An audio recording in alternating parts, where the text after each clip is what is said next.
Welcome to the Alter Ether podcast, where we're transforming energies to heal the world. I'm your host, Lisa Richards, and this show was born from a mission to uncover the truth, shift the frequency, and help you reclaim the power that's been buried under years of programming, poison, and spiritual suppression. Today, we're diving into the mysteries of Dreamtime. It's a subject that I've always been very curious about. Is it another reality, a portal to other dimensions, or just mental reruns? My guest, Christina Schwind, is a consciousness accelerator, visionary and intuitive, who works with healers, starseeds, and way-showers to reclaim the power of their dream time. Drawing from her work with indigenous wisdom keepers, multidimensional activation processes, and interdimensional experiences, Christina brings profound insights into what dreams really are and what they can do for us. So welcome, Christine. Welcome to Alter Ether. Hi, thanks. Good to be here. Thanks for having me. Yeah. So let's get right into it because I have always been so curious. I have the craziest dreams. I mean, Okay. they don't make sense. I mean, some do. I've utilized them before to connect with a loved one who had passed away. So I know they're powerful, and I know there's way more to it than we can even imagine. I mean, we spend half of our time sleeping, right? Or at least the third. Yeah. Yeah, so there has to be something more profound than these, what do they say, downloads that we experience from things throughout the day, that never made sense to me. So can you go into that? Like, what are dreams really? So dreams, well, science has proven dreams are an alternate, what they call it, alternate reality. In my experience and the work I've done with different masters, it's part of this reality, but it's the unseen part of this reality. And the idea to keep in mind for this is that imagine many dolls nested inside of each other. And Dreamtime is some of the outer nesting dolls that are actually creating our here and now reality. So there's many nesting dolls at work all at once to create our here and now experience of the moment. Okay. So are we actually visiting like other realities and stuff as well? Because you see people in your dreams that that you know, but you've never seen them in this world. No? Right. Yes. So Dreamtime, we are very dynamic beings. Our biosuit is hyperdimensional, and because we are an infinite being occupying this biosuit, we have access to many realms, many different layers of reality. So contact experiences is very common with the dream realm. Many times people get contact, like what you mentioned, with a loved one, but it can also be elemental beings. It could be mountain beings, nature spirits. It can also be things like angelics and ETs, other things like this. So when we are going into Dreamtime, we are literally going into a hyperdimensional level of our existence, to which nothing can't be at our access, but there is a lot that we need to do with our biosuit in order to prepare us to be able to clearly navigate what we're going to go into Dreamtime and do. Some people would do it for healing. It's necessary for all humans of the Western world to go through a lot of healing of their mental, emotional planes before they can really start cooking with grease, so to speak, in the dream realm. So this is part of the work. So yeah, unresolved issues gets worked out within Dreamtime. It really depends. on where you're at when you go to sleep and how intentional you're going to sleep. Okay. Well, that would make sense. I mean, there's so many things that you can research about the meanings of dreams. Like when your teeth fall out in a dream, it means a certain Mhm. thing. Yeah. Is that true? Yeah, so what happens is that we are infinite beings in a biosuit, and as we come into this biosuit and we're looking out of these eyes, there's lots of nesting dolls of understanding of who we think we are. And by doing dream translations, it's a nice glimpse into what is in your belief system, what is in your conscious and subconscious reality. So some people really enjoy the dream interpretation side of dream work. That's not necessarily the place that I know and work with as far as what's really valuable, because Yeah. we can tap into the actual life stream that's creating our reality, which means we can add in whatever we want within those nesting dolls to create exactly what we want. The trick is, what do you want? Yeah. Well, So then if a we'll great go. genie came to you and asked you, "What do you want, Lisa?" Would it be something that comes easy, or would you have to ponder and contemplate for a while? Oh, absolutely. Yeah, I want to know the meaning of the world. I want to know everything, all the bigger questions. So that's where I would be traveling to figure that out. Mhm. Yeah, there's so many things. It's so vast, but when it comes to your specific life, if you were challenged to what are the top three things, if you knew you would get it no matter what, without any kind of disruption, what would be the three things you want in your life? And this is a question I pose to people in the project as well.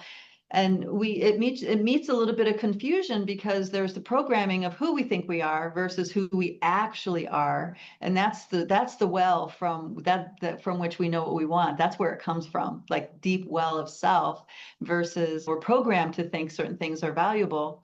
We get them and we're not happy or satiated with it, right? So Like working yourself to death and accomplishing something in a career, they are really mundane compared to the bigger reality of our world and how powerful we really are. And I say that all the time, and I'm going to say it multiple times in this podcast, but it should show you how powerful we are as human beings just for the simple fact of how much poison they have to put out. And mhm, we are still drudging on. They're poisoning, mhm. they're not putting the rat poison out once and killing us. They're poisoning our water and our food, the air we breathe, the medicines we take, the frequencies around us. Literally everything is poison. The stuff Yes, we that's a watch good on thing. TV. Yeah. This is a very good point because poison takes many more forms than just a physical toxin. There's mental viral programs, there's emotional virus programs, there's spiritual virus programs. And of course, there's what we've inherited from our soul's journey and our lineage. When you start diving into Dreamtime, you start recognizing just how vast one is within this biosuit. We are so vast. And as we clean up the emotional, mental, ancestral pieces, then we start developing these unseen aspects of our biofield, and we become much more accurate and clear when we're perceiving in these other realms. Because there's a lot of, I'm going to say, beings that are reaching out to humanity, wanting to help us wake up to the truth of who we are. And some of them might be angelic or Christed type beings, but many of them are elementals. They're tree beings. They're elemental forces. They're the she. There's many inner earth beings. There's all sorts of beings that are really looking forward to humanity waking up to the truth of who we are. And it might seem like it's this lofty thing out there, but what I found, it's really about getting to your authenticity, being in your unique, authentic expression of creation, of life force energy. And it's not to pay bills and pay taxes, it's Right. to create beauty for ourselves and our community. Right. So, what about nightmares? Are nightmares just like tough love from the other side, teaching us the lessons faster? Because trauma in our lives is really important. It helps us transform a lot faster. So, or a lot of people have nightmares when they're taking medications. Yes, yes. So that's a complex question in the sense that we're heavily influenced by a lot of things, including the medicines we ingest. So there are substances we can put in our body that pull us into a lower astral realm. I'll just summarize it as that, a lower astral realm, in which case that's not necessarily where our spirit wants us or where we really want to work, but we did something that did that with our energy. So therefore we're along for the ride. We ride it until it's processed. So there are many different reasons for nightmares. Nightmare is something I would call like when you're in a strong fear state in the dream, and when you wake up out of the dream, right? Very uncomfortable, and it lingers for quite some time. Sometimes, depending on how sensitive we are and how developed these different layers of our energy, our visible energy body, they could be entities that we've picked up from some place or someone or an interaction. Bars is a great place to go and pick up entities Oh, if you want to yeah. try it out. And if you're open and sensitive, like many of us are, we're susceptible because why? We're compassionate, loving people. We want to help. We want to make things better. We want to alchemize. Yeah. And that's a journey, figuring out that fine line between what's ours to do versus us stepping into a savior disempowerment role. And then nightmares can also be deep wounds coming to the surface that we are having a difficult time processing the energy of, or maybe it requires a shattering of an aspect of who we thought we were that was part of our protection mechanism of our ego driver, stuff like this. I've also had some what I would call a nightmare experience, but it was actually an interdimensional journey with beings that had a particular purpose and agenda. Yes. So but this is the beautiful thing about Dreamtime. Whether your conscious life, if you believe in that stuff or not, doesn't matter. You will deal with it in Dreamtime if you aren't able to make space for it in your conscious waking world. Well, yeah, that makes sense because even if you're putting it in the back of your mind, trying to forget it, it's still there. It's still lingering. The energy is still there. It still wants to be acknowledged. Yes, yes. Our homeostasis mechanism of the biosuit extends to our invisible layers of our energy field as well. So whatever's not resolved, our system is doing its best to get it to resolve. But so you mentioned our ancestors, our lineage, how we can connect with them. Yes, We can connect with them to heal things in our lineage as well, correct? Like, for instance, absolutely. breast cancer runs in my family. Almost every woman in my family has had it Mhm. multiple times, some of them, Mhm. So that's something where if somebody did the work and acknowledged it through Dreamtime, they could actually heal it. Mhm. Yes. So this is the thing. Most of our thoughts and feelings and biosuit patterning is dictated by our ancestors. So ancestor work is a major piece of awakening the Dreamtime body, because so we're starting to go into Dreamtime is an access point between many realms, and that includes the afterlife. That includes who we are without a biosuit, who we are before we came, who we are when we're done. All of those realms are at play. So the unresolved issues of our ancestors linger from generation to generation. Some people might describe something like a generational curse.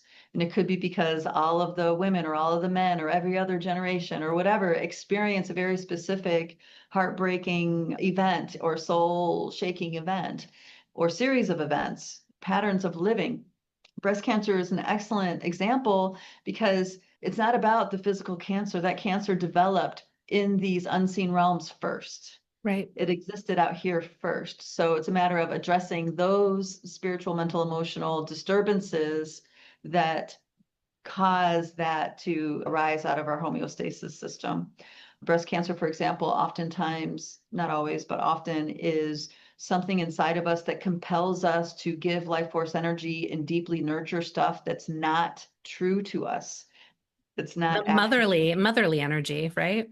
Yes, to the point of disempowerment. Motherly is good, but there's a point where it's a disempowerment where we're energy draining ourselves or we're disempowering others by being too much of a mother. So everything's a harmony. It really depends. And I don't like to say balance even, because there's times when being true to yourself as a mom really pulls you into an extreme direction for a period of time. It's not forever, but it's for a period of time, and then also pulling back. So that particular example, I had a teacher that once said, being human is very messy. And there's nothing real clear cut about it. So we're flying blind. We don't know until after the fact, or maybe in the moment if we're lucky.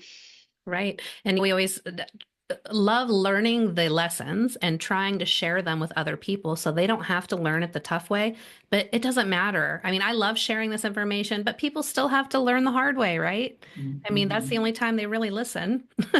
And so it depends on which layer within our biosuit field we're addressing and information. For example, it's really helpful to be informed when there's a certain narrative that's been propagated that is a straight up lie and causing people to be confused or highly stressed, anger, polarized. In that case, bringing information that kind of decodes the energetic trap of that, it's very liberating. It's great. And they're like, wow, I can see a different perspective now. So you get free. It's those ones that are really deep, deep, deep, deep soul wounds, ancestral stuff. It's like that has to go through the experience. That is in the realm of wisdom that the elders would say can be known but not told. And it's a bit of a trick to figure out the difference between Right. what information helps one decode confusion versus what is a soul piece or a deeper piece for them to have space for. Well, so I've had some dreams where they feel more real than life does here. Why is that? Why is that just, and it's not all of them, but Mhm. some of them are very, very real. Yeah, because they're important. Your higher self wants to highlight that. There are dreams that we track even in the Dreamtime Healing Project that happened 20 years ago, and it takes a very long time to process the energies. Because when we're in Dreamtime, remember it's a hyper-dimensional realm, and only a small fraction of those realms is human. The rest of those are beyond time and space, beyond human comprehension and framework. It takes time. Those really vivid ones is hyperdimensional. There's an overlay on top of the really strong part of your spirit coming through. And the overlay is the story that your subconscious created, but the actual energy transmission is directly from either source, your spirit, or guides of some sort. Okay. So yeah, they're very, very potent and they stick with you. You can probably visit that dream in just sitting here without even opening many fields because it's something that it's a congruent story within your biosuit. Well, what about dreams that you have repetitively? Hmm. I don't have dreams that, and I'm sure a lot of people experience this. It's not the same repetitive dream every day or every few days. It's maybe once every few years or once every 6 years. It's so weird. Can I tell a story about I had a repetitive dream as a young child? Yes. So, and it took me well, more than half my life to decode this dream. So the dream overlapped into waking reality as well. And in general, what it was is that I was on a planet where there was majestic sky or magenta skies and palm trees, and there was an invasion going on. And it was a alien invasion going on. And I saw very specifically the ground walking ships and the flying ships. It was Yeah. all very clear. It was a nightmare I had pretty often as a kid. And I'd wake up in a pool of sweat, and of course, it doesn't make sense. The sky is not magenta and stuff. Yeah. Well, fast forward many years, I end up watching this movie called War of the Worlds with Dakota Fanning. Okay. There were scenes in that movie that were exactly to a T my dream. And it freaked me out. I was just like, what? What? So the fact is that my consciousness was too out of frame to actually put into context what I was watching, what I was experiencing in the dream. But then as time unfolded and I started working with different masters that were introducing me to multidimensional awareness and activating that and the different guardians of different levels and all those little details, I finally woke up to realize that this was actually a lifetime, not a human lifetime. This was a major event for a species that I was once a part of as an incarnated being. And it was a travesty. And it was something that really was a deciding factor to the future of that species before they came to Earth. And eventually they did come to Earth many million years ago. And this is alternate history records. This is more through indigenous understanding of our history, not the colonialized history, which is not accurate and at Oh, all. of course. Of course. Yes, I know. Yeah, even the dates. Yeah, so just know that that's part of the confusion program is being told not the truth, being mistold what the truth, the Lies. actual Yeah. We've history. been lied to our whole lives about everything. Yeah. So what I realized through these communications and experiences that I was remembering a very significant historical event of that particular soul group and species leaving their home planet and being seated elsewhere. And one of the elsewheres they were seated was here on the realm of the Pachamama, the earth. Oh, wow. How long did it take you to figure that out? Gosh, about 3 decades. See, okay, I'll give you an example of one of the crazy dreams I have because that brought forth one of the memories that I had. It was an alien invasion as well, but they were crashing. Spaceships were crashing all over. And I ran into this restaurant for cover, and the waitresses had little baseball bats and were hitting cinnamon or cinnamon toast, and it was sticking to the ceiling. And Mhm. so it was weird. Yeah.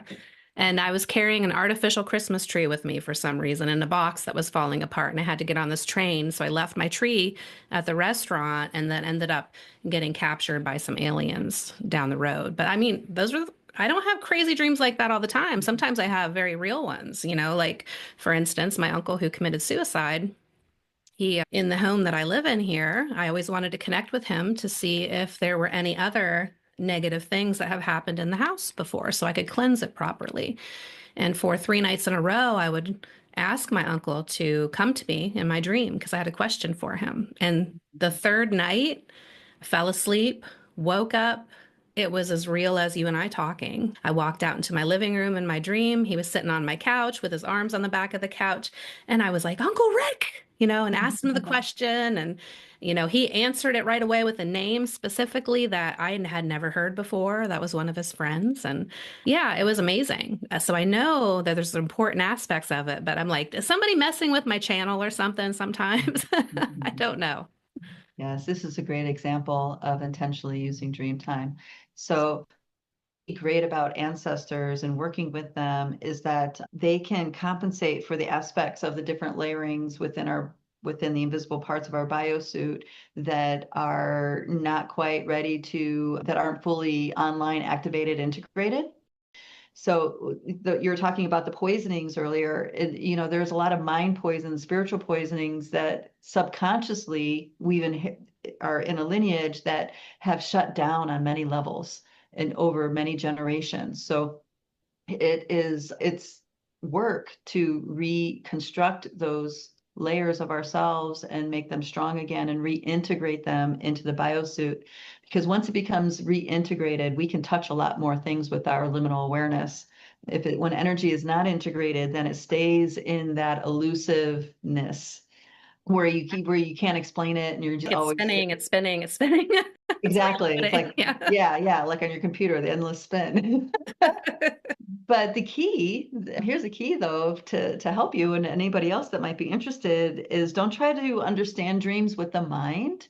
Instead, journey through the feeling, like just the feeling, the emotions, and that will give you very rich data sets and insights to what's going on with the dream in the dream realm.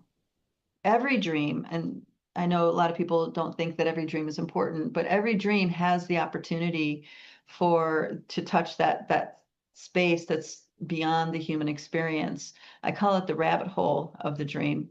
And so, in dream time, you're cycling, and you usually have many, many dreams within the night, but usually we don't remember them. But the cycles go like you'll start off doing something very mundane, like going to the grocery store, cooking dinner, something like this.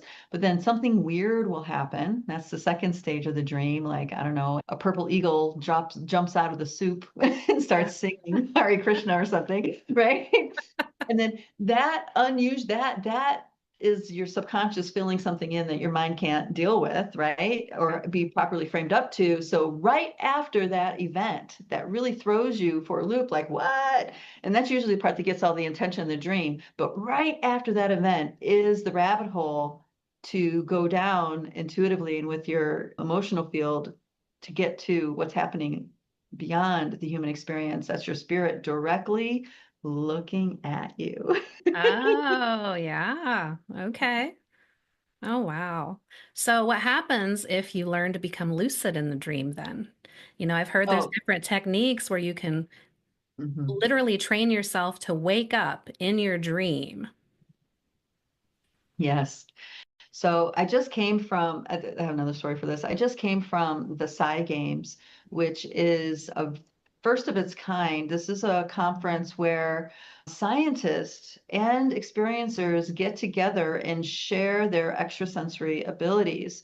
So there are universities with departments now for postgrad research that closely track intuitive abilities, psychic abilities like this. It's the Department of Perceptual Studies. Okay. And that's at Virginia University, particularly. And so they talked a lot about tracking the brain with lucid dreaming. There's a lot of talk about lucid dreaming, and some people will go through certain kinds of activation processes and then begin to lucid dream. But it was interesting because the big part that they're missing is that they're still staying in the human realm in their dream. It's just really clear, Oh, yeah. right? So if you want to get into what is actually manifesting this reality beyond, the human aspects, which is, like I said, just this tiny piece, you need to get past the human realm, and you need to have a guide. In the beginning, you need a guide like an ancestor to meet you like at that plane right on the edge. And that edge could be into expansion, or that edge could be going deeper into the earth. Both are kind of expansion, believe it or not. But there's a Different relationship. realms. What's that? Different realms. Yeah. Yes, different realms, still expansion required to engage with those realms. But yeah, so if lucid dreaming is something that's going on, then you can definitely use that time to look for the rabbit hole. Like I said, meet an ancestor and they can take you. You can meet another kind of guide, which some of us have very special dream guides. This is for the unique individual, and you might meet them, or you can sit, if no one comes to meet you to help you out of the human realm, you can sit and meditate in your dream, and then you'll start to access other realms beyond the human realm in that way. Okay. Interesting. How about, I'm sure you're familiar with Robert Monroe. And Yes. one of his trainings, he teaches people just how to, once you feel your body asleep, you're kind of in that waking sleep state where you know you're sleeping, and then you spiritually kind of roll certain ways to get Yeah. So, into different dimensions or something like that. yeah. It's changing your perceptions. Perceptions are key here. Take a drink of water. So it's many members of the Monroe Institute were there as well, that at the Psy Games, sharing their research, and they had experiencers that were doing telekinesis and other stuff. There are lots of techniques. That particular technique, what you're doing is you're letting the body mechanism, the biosuit, fall asleep, and you keep your awareness alert. And once you make that connection where I am not my body, right? The body is separate from my awareness. That is a massive actively activating event that cascades through your system. And then you can now dislodge that association with your consciousness and body. So, yes. Also, what happens is that the brain, the amygdala, gets activated when you're right at that edge that we're talking. And usually there's a major terrifying event or being that is standing in your presence, and there's chemical explanations for this, but in more indigenous dreamtime understanding, and what I call feminine medicine, this is the true magic of feminine medicine, actually. And a lot of people approach it because we have a colonized mind to intellectually go through, but the best thing, you're better off not knowing anything Yeah. and just with the presence with yourself. That's the most potent thing. But in the scheme of that understanding, the being is guarding. If you're going to be manipulated by fear, that's the moment that's going to trap you. And that's usually the part that most people have a hard time getting past, is when that amygdala part gets activated and they have that something under the bed, or a boogeyman in the corner, or Yeah. something like this. But once you get past that, then you're at that stage where that activation happens and you have the realization that your awareness is not your body. Right. So, are you familiar with Jason Quitt? No. I'm sure you'd love his work, but he spoke about, and this wasn't a dream, but he spoke about how he would have scary beings when he was a child visit him every night, and they would harass him, they would terrify him, and he was terrified for the longest time. One day, he was just so used to it that he reached out. He said it was a being that had big ears that stuck out sideways, and it was pretty funny looking. And Mhm. he had him pinned up against the wall, and just laughed in his face, put his arms around him, and gave him a hug and said, "I love you." And he instantly went away. Mhm. And he hadn't been visited after that. Yeah. Yes, yes. There are many beings in the astral etheric realms that are you can deal with that way. Yeah, absolutely. Yeah. That's an interesting realization. See, but then he got the activation though of that consciousness different or the awareness different than the body. That's a really powerful thing to happen in a lifetime because we so believe we are who we think we are. We are so attached to our stories of why we feel a certain way, why we do this and why with that. And this is a big, let's say, shake off. This that in that moment is a big shake off of the need of those narratives. Yeah. You literally become liberated in so Well, many ways. literally after that experience, he had ascended masters visiting him and teaching him different things. They taught him different postures. He literally wrote a book called The Egyptian Postures of Power and multiple Aha. other books because of Yeah. those experiences. So, Mhm. yeah. Very good. That's good work. That's really good work. Yeah. So, Uh, oh, go ahead. Oh, I was just going to mention about postures in the body. The biosuit is magical. It is really powerful, and sitting in a particular posture with a specific intent slash breathing or something you do to alter your consciousness, it's a real profound tool for us. Yeah. Oh, absolutely. I'm just getting more aware of that, meditation wise and things. I've been meditating for quite a while, but not in different postures usually. So I want to definitely expand that and try some different things. I had a question that arose when you were talking about a little bit ago.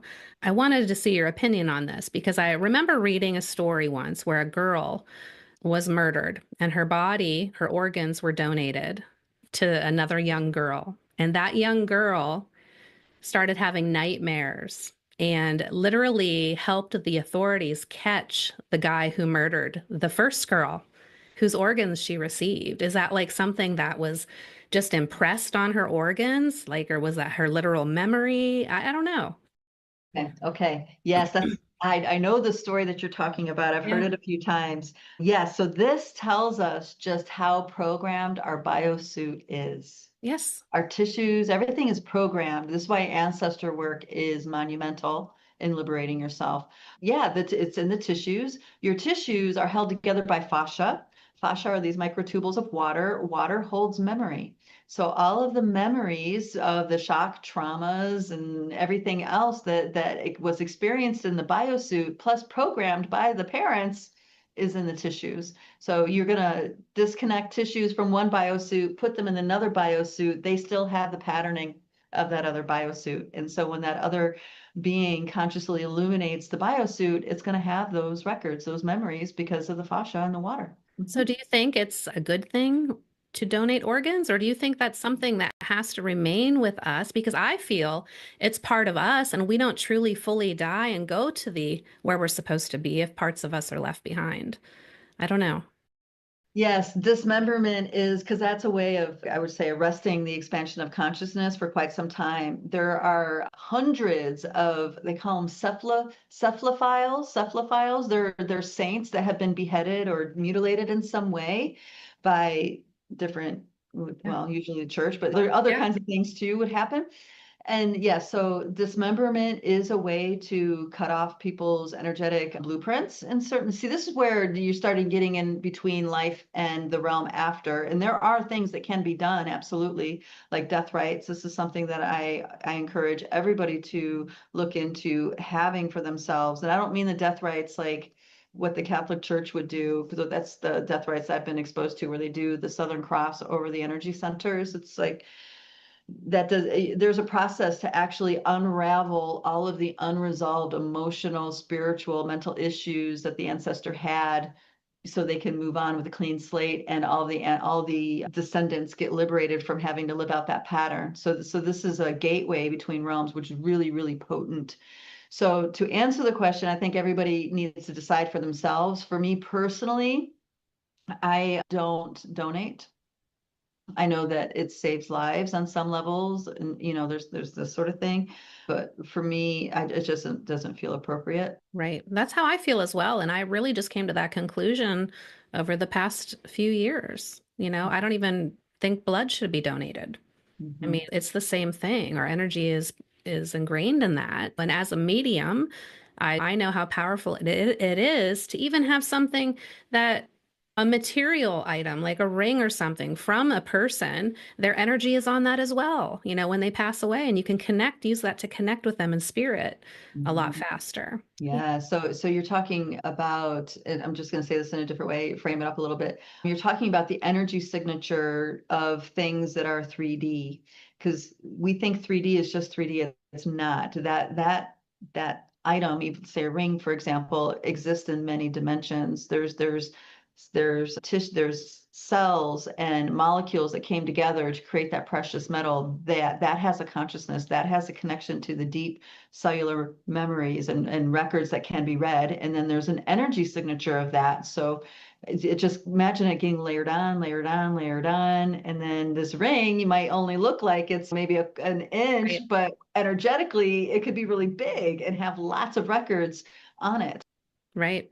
So that makes sense. I don't do this often, but I just recently tried mushrooms, trippy mushrooms, a few years ago for the very first time. And that just reminded me of that, because everything you looked at, whether it was an inanimate object or a living one, was living. It was alive. It was moving. And you felt like just you were in an all-encompassing world where you were just a part of everything. I literally saw like we were a big quilt and we were just all interwoven into one. Yes, yes. So psilocybin and other sorts of plant medicines are a way to access those realms more true to what they are. And it takes time to integrate this because we have perceptions of how we think rules of, like, say, physics and other things work. So it does limit to how much we can take in and understand. But the more, and I don't encourage doing hallucinogenics ever, just because of other, I can go into that later, but Yeah. it is a good tool for people that want to break through in certain ways. Absolutely. And the mushroom is a spirit that is interconnecting everything, literally everything on the planet. So it's a wonderful spirit to connect with and learn from. They're like the fascia of the earth, really. Yeah, there you go. That's it. That's Yeah. it. And they have a depth of interconnectivity that we can resonate with, and we again add that interconnection that we are into our perspective, and that changes us. That changes how we relate to things, how we have chosen in the past to understand things, stuff like that. One thing that I did, I remember, oh gosh, probably about 4 or 5 years ago, I started journaling my dreams, Mm, and which really helped me remember them. As soon as I would wake up, I would grab my journal and write it down, because a couple minutes later, a couple seconds later, you would totally forget your dream. mhm. And so then it really helped me starting to retain at least one dream every night. Well, then I started making my own Ormus, um, Oh, monoatomic gold, a superconductor of energy. And I started taking that at night. After a week of taking that, I woke up one morning and remembered 8 dreams beginning to end. 8 dreams. I was just amazed. I mean, it was crazy. And I got wow. out of the habit of doing that, and I really need to get back into it. But yeah. Okay. So that's fascinating. It's amazing. Really good. Kudos to you to be able to wake up and write things down right away. That oftentimes is too big of a leap for a lot of minds to what do you translate, because you're taking something very abstract and putting it into a linear language. But because there are other ways that are perhaps easier for people to do their recall. But the Ormus thing is very interesting. And I don't know if you're aware of the Ormus gold, or the monatomic gold, being part of the Egyptian mystery schools, and particularly how it was influenced by different reptilian ancestors and star beings. That was their way of activating the biosuit to access realms. It was secret, only Yeah. the initiated, only, they started to do that in the evolution of those mystery schools. So it could be that you already have very powerful initiations from those times. Well, That's so fascinating. that makes sense. I know they call it mana. They used to call it mana in the Egyptian days. But that makes sense because I have ordered some powerful mana from another spiritual teacher, some Ormus. And I took it. It gave me energy. That's mainly what I wanted it for. But it wasn't like the Ormus that I made. When I made my own batch of Ormus, I had put a lot of intention into it, what I wanted it to help with. I put it underneath a pyramid and charged it, played my, singing bowl, put crystals around it, let it charge in the full moon overnight. And I think that was the key. I was making it specifically for me. And actually, when I was tripping on the mushrooms, having that experience, I could feel it calling to me. I knew it was in a jar upstairs, and I could feel that energy that was resonating from it. Yes, yes, it's in a perfect harmonic with you. This is the key. It was something that once things are harmonic, it's very easy and it doesn't take a lot. When there's disharmonics, then that's where a lot of the drudge work comes in. There are times in the past where I would have just the tiniest bit of something, but because it's such a strong harmonic, it would be really potent and strong in my system, just with the tiniest bit. And or even revisiting the medicine song itself, could reactivate experiences. So that harmony is the big game changer of life. Imagine if you were harmonic with all of your relations around you, so much of your life force energy would be freed up to, well, create beauty, have fun, make joy. And this is where we're going towards, and then this is the new paradigm visionary part, is going towards a reality where we are harmonic with ourselves and our surroundings. And that means technology, that means nature, that means the different systems that we have in play, all that. So, Christina, you have the Dreamtime Healing Project. Why don't you go into a little bit about what that is and how you can help people with this, help them decipher their dream time? So this was something that took a long time in the making. I worked with, like I was talking about, Dreamtime masters, and they would teach me in Dreamtime. And then as I integrated those teachings, I would, if I was lucky, I would get to meet them in person. And this happened a few times. And what started to flush out was that dreaming the world into being was something that was part of my purpose. And it's not just dreaming the world into being, remembering how to do that and then actively doing that, but it's also helping others wake up to the same process, to the same ability. So Yeah. this is maybe psychic intuitive times 1,000. Yeah. Because you're not manifesting exactly how we understand manifesting to be. It's more of being in resonance with that frequency and it just coming to you. So this is the feminine medicine. And what came of a lot of toil and work was the Dreamtime Healing Project, where we were able to create a very clear method of process of experience so people can build that Dreamtime bridge and activate, strengthen, and use their Dreamtime body to the capacity, to the potential that it's meant to be. So in the Dreamtime Healing Project, there's facets to it. One is getting techniques on building a strong energy field and getting those unseen aspects of your biosuit strong, activated, and integrated. So that's a lot of healing work. That's sometimes, ancestor stuff, this kind of thing. And then as simultaneously as you do that, then you're also going into the dream work, which means you're tracking dreams in a group. So you're learning how to track multidimensionally with your awarenesses. And this is really a beautiful, beautiful process because people realize that they are way more intuitive and psychic than they ever imagined, and just how beautifully accurate they are. The key is authenticity. The key is coming from, I'm going to say, an empty space for that, for the I call it data sets, for the data sets to arise. Because so many times we get intuitive data sets and it doesn't make sense. It's like Right. this weird, we have judgments about it, whatever, and we don't say them or we hold back or we feel like, right? But when you do this in groups, you'll notice that when you share a profound data set, it brings data sets forward for other people. And the next thing you know, you're tracking in a group and there's so many more perspectives available. So you are going to track more accurately, vastly, and get more out of that, but than if you're just doing it yourself. So The new paradigm is not about the me anymore. It's about the we doing these things in a group, in a community. And that's a major piece of the Dreamtime work is sharing in community authentically, being seen, cultivating these tracking abilities, all this stuff. And so all that gets addressed in the Dreamtime Healing Project. My favorite, my favorite part is not the overall consensus of the favorite part. My favorite part are the dream clinics where we're tracking in groups, but the consensus, their favorite part are the quantum activations, where we put all the techniques to use of building strong energy field, and then we open the fields and start interacting with different interdimensional guidance that we have.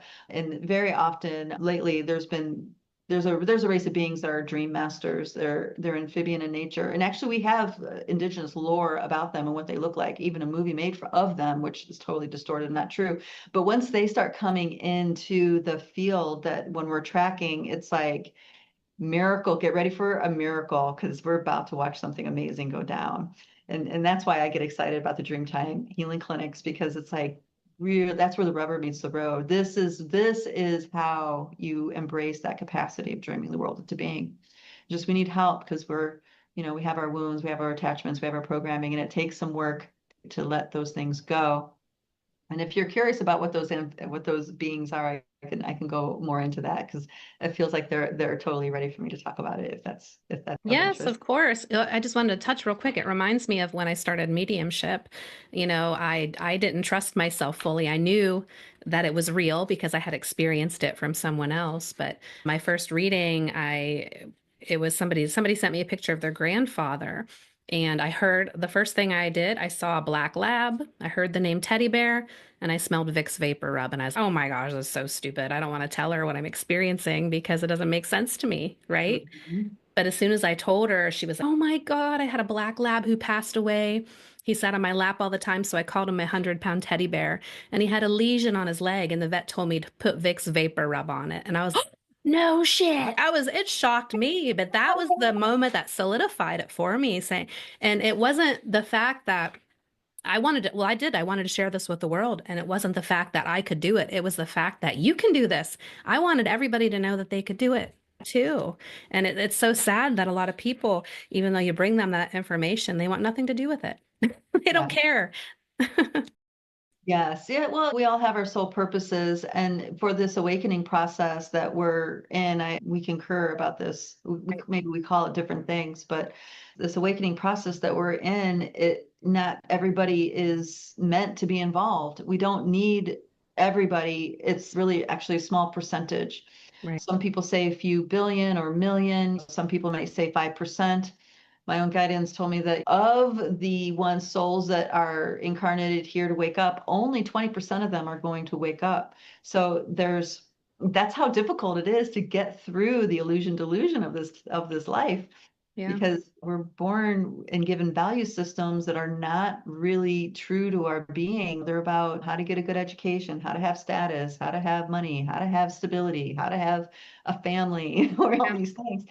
And it might not be true to any of it, might not be true to us, but we'll do it because we don't know anything else. We're not exposed to anything else. Right. So Yeah. it's funny about the lab thing, because I had a black lab too that is a spirit guide, and he guides when my grandfather comes and visits me. He visits me with my lab. His name. Oh, how sweet.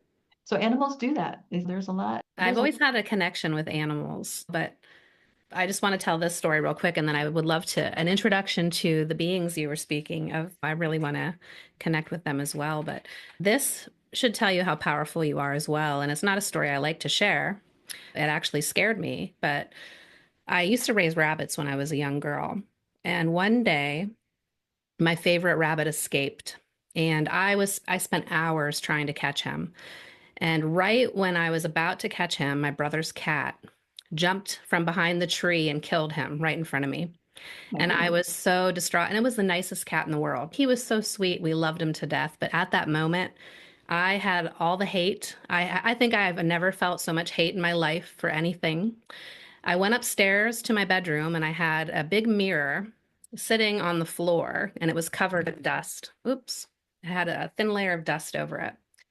And for some reason, I don't even know why I did it.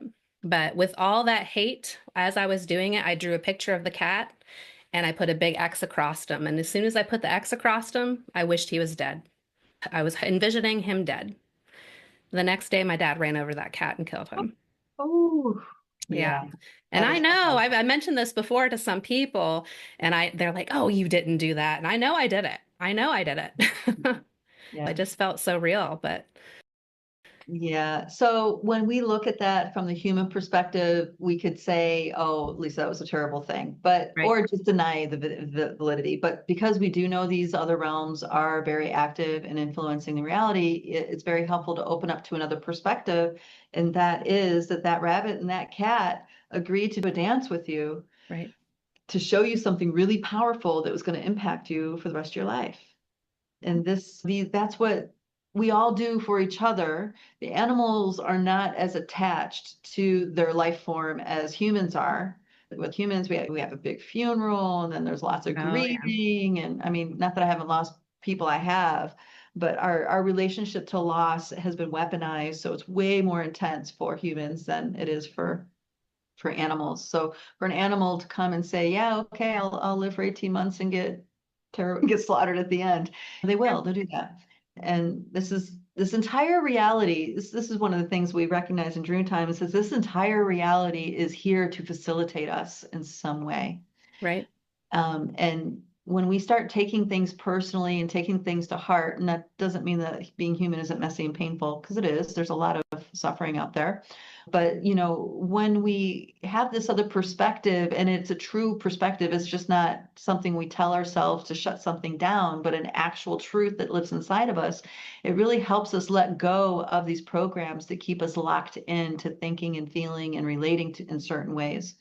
I have an example, not as extreme as yours, but I was just coming out of dark room, which is an experience that the different Taoist masters would do. So you go in dark room for a long period of time, 11 days to 29 days, and you're in total darkness. And during that time, your interdimensional perceptions blow wide open, and then it's a very transformative experience. But anyway, the last one I did, we got out a day early, so it was 10 days, and we come out right at sunset because we've been in dark for so long.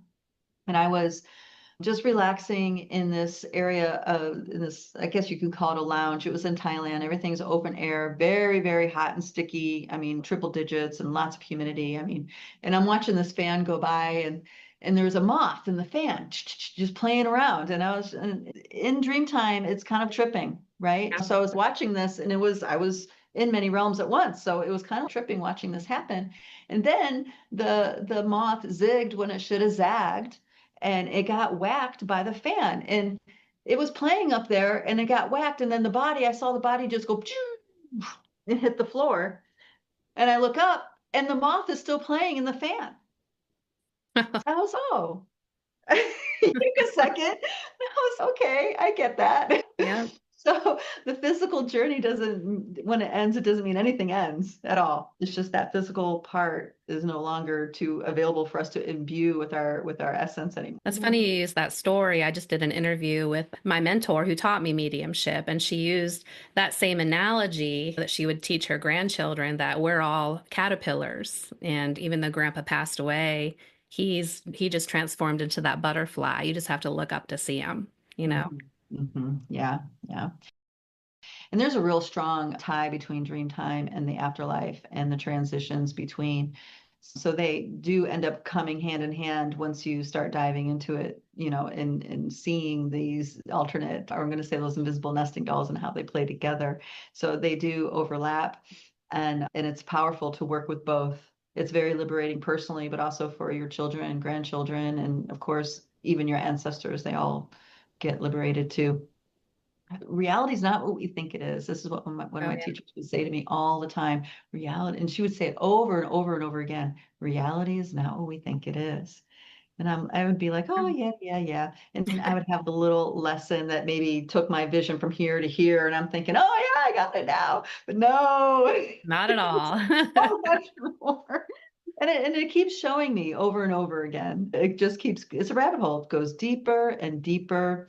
And it takes a lot of courage and commitment. It takes a lot of, really, it's part of your purpose. If you're doing this, it's part of your purpose, which is to have some sort of soul level service to your surroundings here, to the earth, to your community, to the lands that you live on. This is what gives us joy. And that's why so many people talk about life purpose, soul purpose. Yeah. I remember going outside as a young kid, though, and I mean, we never grew up religious.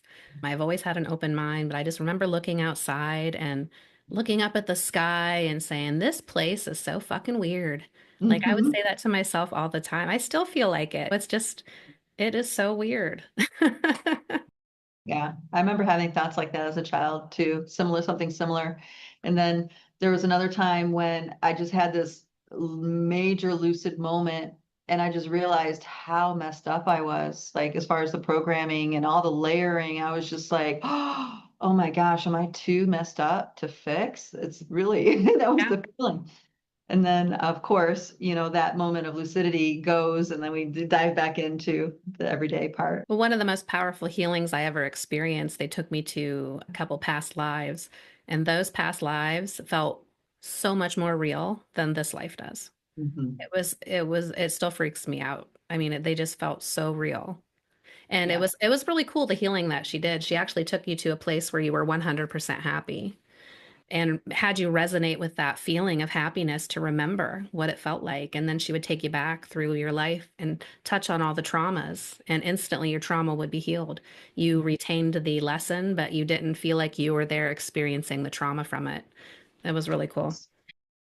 Yes, that's a great technique to use because that's what happens. We have thoughts and feelings about the trauma, and that's stronger than the uplifting happiness part, or the higher version frequency of you. So you can't, so it's very difficult to hold space of acknowledgement of something that needs to be acknowledged because our thoughts and emotions and judgments are happening. But when you can reinform your frequency so you can truly hold that space, that is very powerful, very, very powerful. Our presence is so potent. We discount it. We think it's not anything worthwhile, but it is. It really changes lives when it's full, when it's the authentic presence. When it's our mind game or our ego driver, it's in those frequencies, then no, that's not going to resolve much. But when your essence, when you're very strongly holding space on that level of self, you can unravel lifetimes worth of wounding, ancestral wounding, and so on. Well, I'll go back and touch on how I said we have to realize just how powerful we are. But what an honor it is to have beings that are so much more powerful than we are, we're babies in the stages they're trying to evolve us to, right? They're there to help us and guide us. Interesting perspective. That's not one that I prescribe to. I Really? understand yeah, I understand why people would feel that way because these beings have more of their presence in the interdimensional realms than we do. But Right. when we have our presence in those realms, there is no one more powerful. Great example would be the stories of, say, Jesus Christos, the Christos incarnations, which there were many, not just one. And that changed history. That changed everything each time that they visited. So I just have a different perspective on it. That's all. Well, why don't you introduce that? You were going to talk about the beings. Okay. So Dreamtime.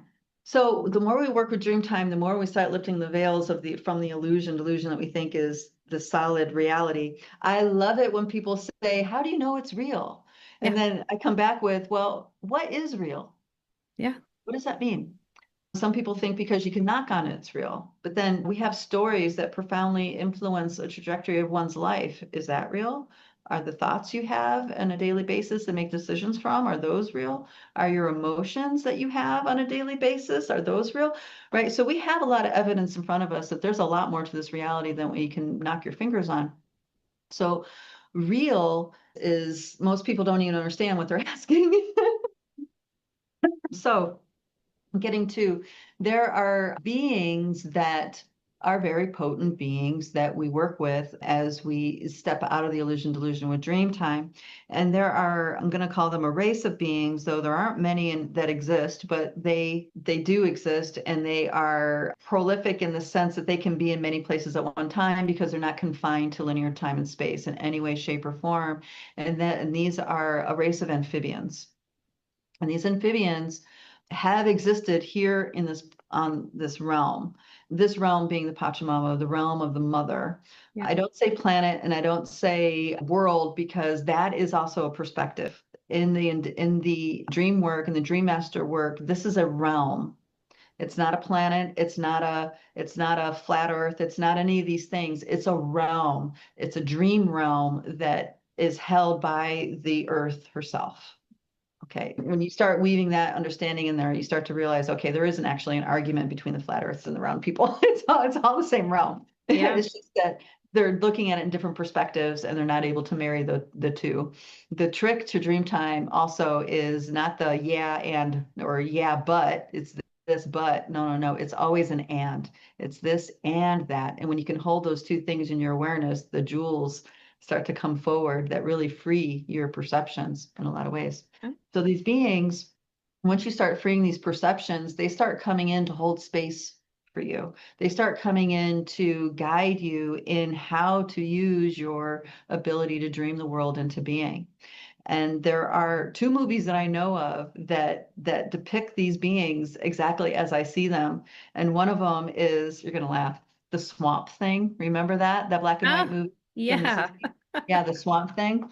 And of course, it's a horror movie, right? Because this is what Hollywood does. It makes everything amazing and sacred into something, Right. into voodoo dolls and voodoo. I mean, they totally turn that into a black magic practice. And it's like, Yep. very few voodoo people do that, really. I Yep. mean, there's consequences. Anyway, so, and the other movie is a more recent one, is very engaging and a little bit closer to how they manifest, if they were going to manifest in this realm, is The Shape of Water. The Shape of Water. Very unique movie, very unusual. And they come when you're ready to really expand beyond belief. Our beliefs we hold so strong, and they are very potent in creating this reality. But when we unravel our beliefs, it's even just as potent. Okay. So I can take something that you think it might be, objective, which is, say, fire is hot. We all believe fire is hot and it burns.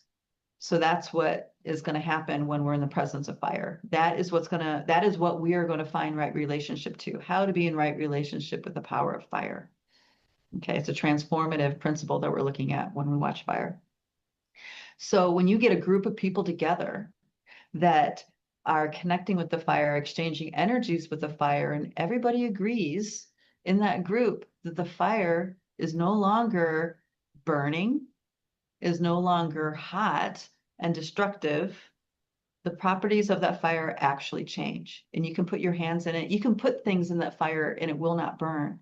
So I've seen this myself, done this myself many times. And this speaks to how powerful our beliefs are. Yeah. So these spoon bending. I tried spoon bending before, and it's kind of the same principle. Yes. I just did spoon bending the first time the other weekend. It was so easy. I was like rubber, like you just bent. Yeah. In that group, they were laughing at me. They're like, "You should have seen your face. You were so surprised." I'm like, "Well, yeah, I've never done this before." Anyway, and it's just when we're at that place where the beliefs are where they're not as strong in how they hold us, then the amphibians are going to present, and that's when real I'm going to say juice starts coming into the dreams, and other beings are getting introduced to you, and you start to become, and this is what the whole thing is about on a certain level, on a collective level, you start to become a human ambassador to the non-human realms. And this is something that is desperately needed because these realms used to be occupied by many humans, but now there's hardly any. Just recently we did it was an activation where the Kogi, certain realms, members of the medicine people of the Kogi showed up in the realms in Dreamtime, and they were ecstatic to see us because they're like, We've been waiting. Uh, It's been coming. And so that just speaks to the poisons that we've had throughout the generations, throughout the thousands of years that have shut us down, shut us down, shut us down. And now this is the time of waking up, waking up, waking up. And we need ambassadors to speak for humanity because on these realms, because all of us have a vote that counts. All of us have an influence that really matters. And the powers that be, those old structure holders that are falling away, yeah. they had their purpose, they had their time, whatever that may have been, but it's time for that to all fall away. And we cannot rely on, say, like our government to cultivate ambassadors that are going to, that are true to, Yeah. Looking out for our best interest ever. yeah. Yeah, well, I wouldn't even say humans' best interest. I would say to the best interest of life. Yeah. Yeah. Because life is what this is about. Pachamama, Mother Earth, is amazing life producer that never ends. And this is another example of mind poison. We have all this pain. We're carrying so much pain about the destruction of the earth and the ecosystems and all this stuff. And yet we are trapped to live in this system that creates more of it. And then we start getting angry at ourselves, at each other, because there's more we can do. There's more we can do. And then it's like our problem. It's like we start believe that we're the cancer on this planet. And that's not true. That is a structure and a story given to us that we were born as sinners or reap thistles and thorn from the earth with a curse or whatever. I mean, there's all sorts of biblical stuff and beyond that's been told to us, but none of that's true. We are part of nature. Take anybody, any human being, and give them a plot of land and they nurture, they are going to create something amazing with that energy. It doesn't matter Yeah. if it's arid in the beginning or not, just the human attention, time and attention and passion with the land heals it and it regenerates and restores. Right. So that's not what we're told. We're told by the Green Initiative about how awful everything is, but it's not. The fact is, yes, things are getting destroyed. Absolutely. Terrible things are happening, but beautiful, amazing things are happening as well. There's 300 new species being discovered every year.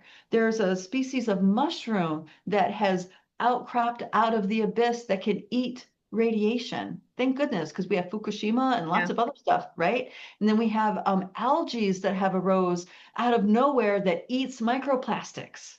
You Yeah. know, so that this realm has a response for everything that needs to get reharmonized and balanced. But that's not what we're told on a regular Right. basis.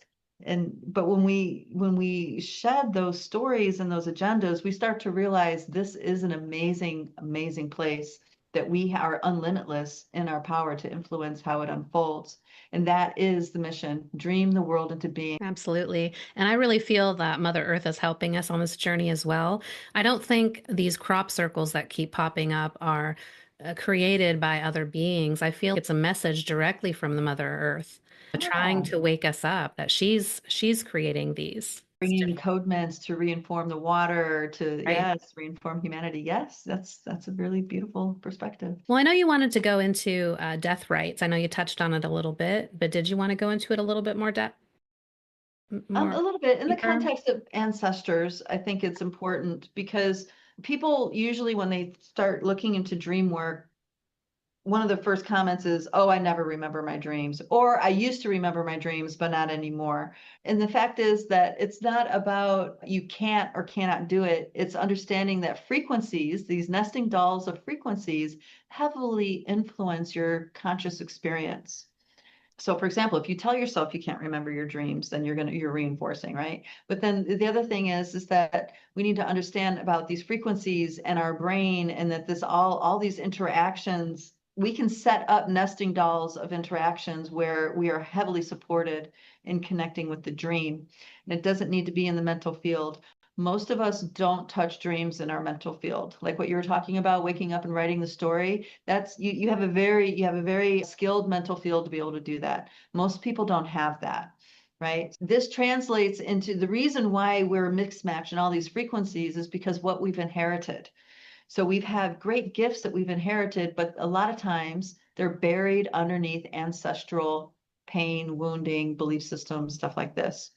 An example would be if, so say you were born a very sensitive child, you were psychically open, you yourself aren't religious, but you come from maybe your grandparents and your great grandparents from the old country were staunch Catholics, for example.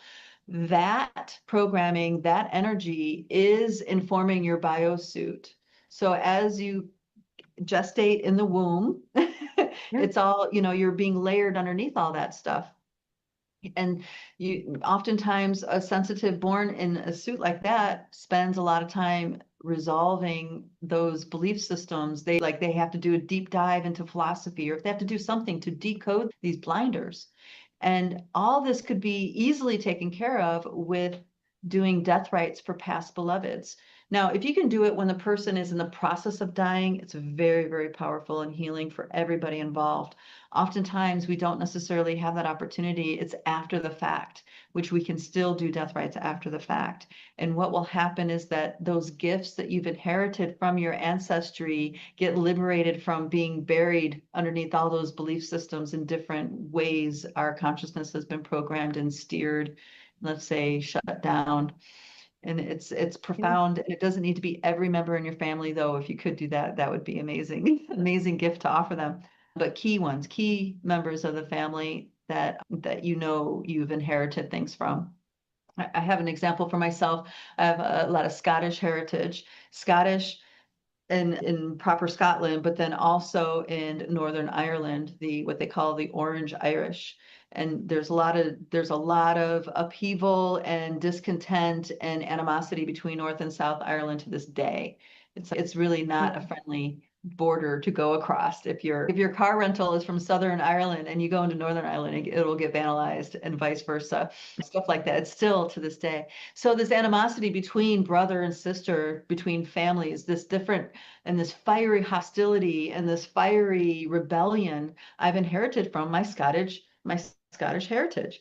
And part of what I was doing here in Appalachia was cleaning up that fire, that overfire. It's one thing to have fire to set a boundary, to hold something steady when it needs to be held, but it's another thing to be explosive. Yeah. The Fighting Irish, that's a term for a reason. Yeah.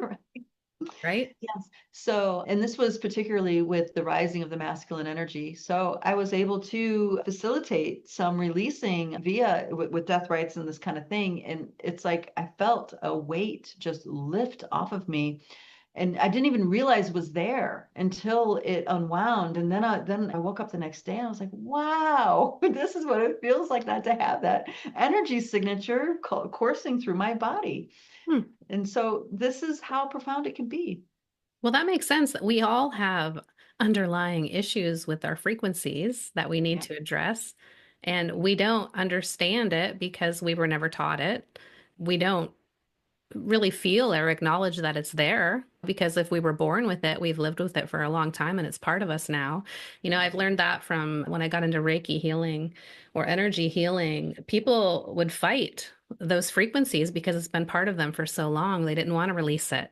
Yeah. Right? They didn't know anything different. Yes, because subconsciously it's giving us a structure of familiarity, something that we know how to work. Maybe even if it's dysfunctional, at least we know how to work it a little bit, right? Yes. It's like you just don't want to let go of it. The other thing about with death rites is navigating the afterlife, because there are a lot of conflicting narratives of what's going on. Some people consider this a prison planet. Some people are in recognition of a reincarnational loop that souls get into. Opinion on that. I've been hearing that a lot lately as well. Okay, so I had a near-death experience in 2006. So my experience was not all right. So there's options. There's an entire universe to explore. But whatever our belief systems are while we're in that, from transitioning from the physical into the spirit, those beliefs, thoughts, and feelings are heavily going to influence that intermediate stage. It's just the fourth dimension. It's 4D. I don't know if you prescribe to that kind of language. And so very strong feelings of family members, everybody's belief system, all of that is in the 4D field. And if the person is unclear, maybe they were drugged or something because of pain or whatever, sometimes they don't even realize they died and they're still interacting with those energies as if they're still alive. And that is going to have a consequence in their soul's journey in certain ways. Sometimes it'll delay, sometimes they'll decide that, hey, hanging out in mom's energy is really comforting and warm, and I love her so much, and she loves me. So I'll just Stay stay here. there. Yeah. And that happens a lot with family members and beloveds, period. But then there's a whole universe of things that can happen. There are beings also that come up from the telluric realm. So, for example, if you had a lot of addictions, if a person had a lot of addictions and constantly betrayed themselves for their addiction, there's energies that are very dark and off-putting, scary, Yeah. that are going to be present in that time in between. So they'll need to navigate that. Not everybody navigates that successfully. Some people do, some people don't. It really depends, again, on belief systems and thoughts and feelings. Suicide is another great example. Everybody has thoughts and feelings about that. Just going to bring that up. We spoke about that with my friend Peggy a couple episodes ago because my uncle committed suicide. And right, he was one of the first people that came to me for my reading. He was supposed to be burning in hell, right? What he did was wrong, but he came forth with nothing but love and positive messages and was happy knowing that there's going to be a good energy in his home for the first time. So that's powerful. But I brought this to her attention as well during the chat. It just came to my mind. I wonder, she said that a lot of people that commit suicide in spirit, they'll tell her that they don't remember doing it. And I think they're just resonating at such a low vibration with such low emotions that those entities at that point take over and do it for them. That particular issue is a little complex because of a lot of factors. Because if there's energies, entities that are around through portal or environment or whatever, and they sense that someone doesn't want their body anymore, this is the highest commodity in the cosmos. So there's plenty of beings that are more than happy. Yeah, they're waiting in line. Yes, exactly. So, and there actually are walk-ins that negotiate with people who are dying or do want to commit suicide and negotiate to have a commander their biosuit when they cross. So there's that kind of thing that happens too. I've actually met a gentleman that has that in his story. He's a walk-in, and the gentleman that he didn't commit suicide. He was very ill and died on the operating table. So he negotiated with that spirit, with that soul to have the body to animate. And he did. He imbued the physical form, completely different personality, psychology, healed the body of everything that was killing it, Wow. and now is a teacher in this life. So there's we have a lot of confusion and blind spots when it comes to that space in between. And the more we can talk about it, the more helpful it is. This thing with your uncle, I think it's great. That means he did not have the guilt and shame program running, telling him he was going to go to hell. He really thought it was the way out that he wanted. A good, what does that mean? But that was the way out he committed to. And there are cultures where there's nothing wrong with suicide. It's completely acceptable. It's a noble way out in some traditions, such as the harikaris, the samurai. It's like Yeah. that is a noble death to kill yourself that way. So this is all about beliefs and feelings and stuff like this. My youngest daughter had a boyfriend. She was 16, 15 years old. Oh my gosh, it was so sad. He ended up hanging himself, and he came from a very strong Catholic family. And I remember his spirit coming at one point in time. I was upset with him because I knew when I met him he was going to break her heart. I just didn't realize it was going to be like that. Yeah. So I was working through my own emotions, but so I pushed him away, and eventually I was able to go through the process with him, the death rites process with him, because he kept presenting. And there was a lot of family members that believed that he was going to burn in hell. And so he was fighting a lot of inertia to actually move him into that plane. So we did the death rites, we unwound a lot, and he crossed over, and then later he came back to me in a dream and showed me that he made it to the other side, and that he is choosing a new body, and this time he's going to come as a little girl to a family that was very nurturing, and one where he can explore his true self. Because this other family he was born to, there was a lot of pain, a lot of drama, and he was very oppressed. He felt very oppressed. It's great to be able to offer that kind of liberation for a soul on their journey, so they don't have to there's this model that I was shown. I know I was halfway in thought, but this will illustrate it more clearly. And what it showed was that, there are mechanisms within these invisible realms that cause us to split off and split off and split off beyond the actual core experience that our soul has chosen for this life. And how it was painted for me is like, imagine a bullseye, when you do archery, there's those different rings. So when you get the actual experience that the soul originally intended, that's one arrow, boom, right to the bullseye, done, complete. But there's mechanisms that fractalize things beyond the original intent. And so what happens is that in this realm, when we incarnate, we have to hit every single, like 1,000 arrows in the outside circle, and a little bit, more arrows in the center, until eventually we'll get the bullseye. But now we're talking about thousands of incarnations that are unnecessary. That's how it was explained to me, and that really clicks, because it's like, oh, I get it. The more consolidated we are and authentic we are, we're going for the bullseye.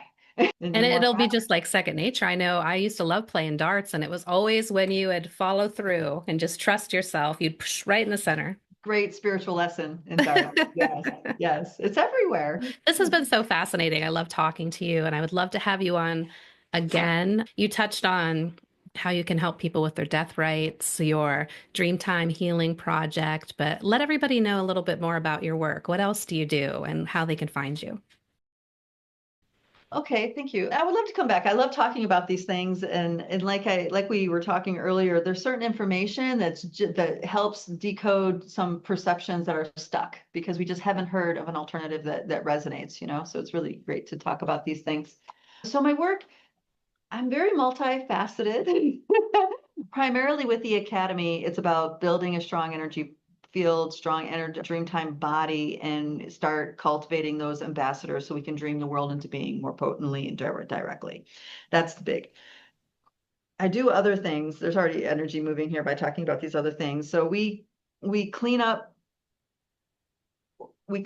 things that are creating blind spots for people. So that could be Akashic record work, that could be removing imprints from the Lightbody work. There's a multidimensional facet to that it depends on what you come with, and it all depends on what your purpose is and why. We work with way showers, we work with the new paradigm visionaries. So you're already on that path of, let's say, busting out of the matrix, you're already on that path. So we unwind those intuitive blind spots that keep you blind to those pieces that maybe have you in a loop. And it's a passion. We also do sacred journeys. So we go to vortex places, we go to stargates, we go to different places and do work in that way. And right now there's a big push to come to peace, come to right relationship with the telluric realm and the she. And this is recent. This is a recent dimension added in that I knew was there, but now it's really coming on full force. So this is working with, what beings like elves, right? People think elves are mythological creatures. Actually, no, they're these benevolent elemental intelligence that are actually pretty tall and, and long hair, and think more of like Langelas. Really? Yes, yes. And not all of them are from this plane. So they're from other planes too. So we connect people with with star heritage stuff, exospecies that they belong to, or maybe they're simultaneously working with. Another thing that you wake up to is that you exist in many different realms, not just this one. So for example, many of us have a inner world counterpart to us and an upper world counterpart. Some people might call the upper world counterpart the higher self. But these are nodes of our being that stay in those realms in relationship to us navigating the middle realm. So the other one would be the shadow self, probably. Right. So shadow self, that's a very handy way of perceiving things. I feel like there's a lot of people, once they understand how the shadow works, then they get really empowered by that. It's all about relationships. So nothing is good or bad, right or wrong, which is a little bit difficult to digest because, boy, we point out a lot of wrong things in this world. But when we're waking up past the program, there's no good, bad, or right or wrong. Everything is playing a role that was agreed upon. Even in our flaws, even in our blindness, we're playing these roles. And those roles they're exactly that. They're a role that it's our soul service to this realm. So that role might be to be a disgusting person, or to be an amazing person, or to be a hurtful person, or whatever. You don't know. You're only navigating, right? Everything is learned in the moment. So there's the sacred journeys, there's the online training. I would say, death rites is something normally done in person, the training for that. And there actually is a gal here a gal in Ohio that is manifesting a death rites circle, because she really wants to bring this into her community, because it was so profound for her.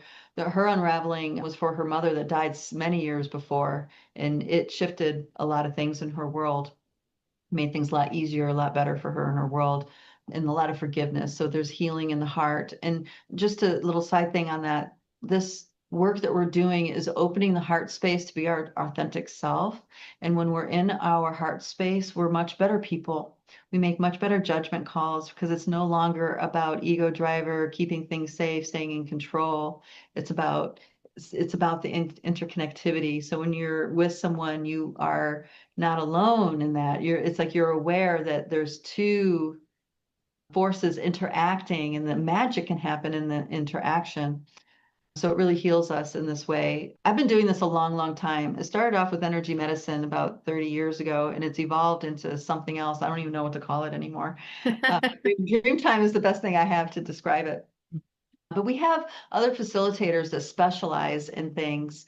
Laurel, who, for example, she specializes in like crypto species. So we're talking about fae beings, we're talking about elemental beings, Sasquatch beings, Yeah. all sorts of, she's got amazing connection with that realm, and has a lot of beings that reach out to her and speak with her in this kind of thing to help humanity wake up to that ambassadorship.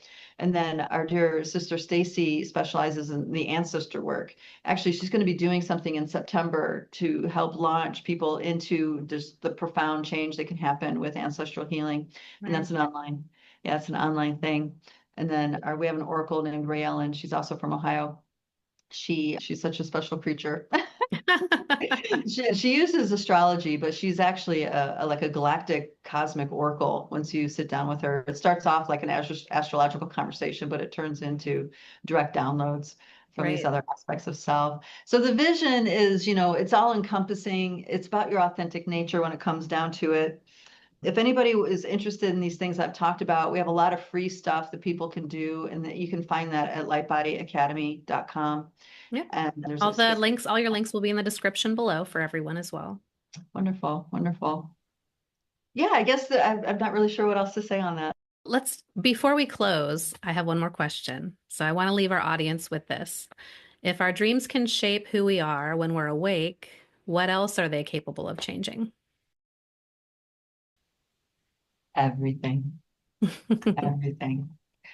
Do we have time I have a short story to tell? Of course. Okay. In my youth, I worked very closely with Bob Carr in the East West Center. He was a macrobiotic chef. And macrobiotics, for those of you who don't know, it's a healing modality that's been around for many decades. And it's around diet and lifestyle and all those other things. And it was founded by a Japanese duo, George Osawa and Michio Kushi. And the Kushi Institute is what we have in the States. So Michio Kushi tells a story that in the jungle, and this is true, there's still humans to this day that have no outside contact. And these humans don't live in the same way we do. And what the story is that there was a medicine man in one of those tribes that had no contact, that a ship came, landed in their village, and transmitted psychically to the medicine man a message that they had for a man living in Boston named Michio Kushi. And so this medicine man says, okay, I will send the message. Now, he's outside of civilization. He has no papers, no money, doesn't know the language, probably wouldn't recognize a car, train, automobile, but yet he ends up at the doorstep of Michio Kushi and speaks to him in perfect English the message, which is, you're on the right track, just keep going. And this is before he founded the centers here in the US. And then he walks away. And that's the end of this guy. And Michio is like, what is this? What just happened here?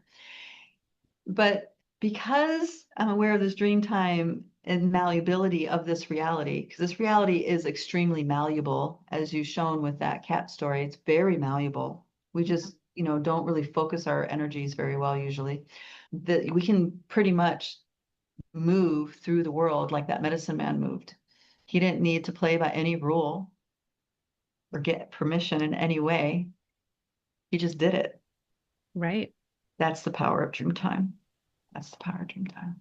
That's awesome. Thank you so much, Christina, for being with us again. We'd love to have you back. Yeah, thanks I for having love me. connecting with you.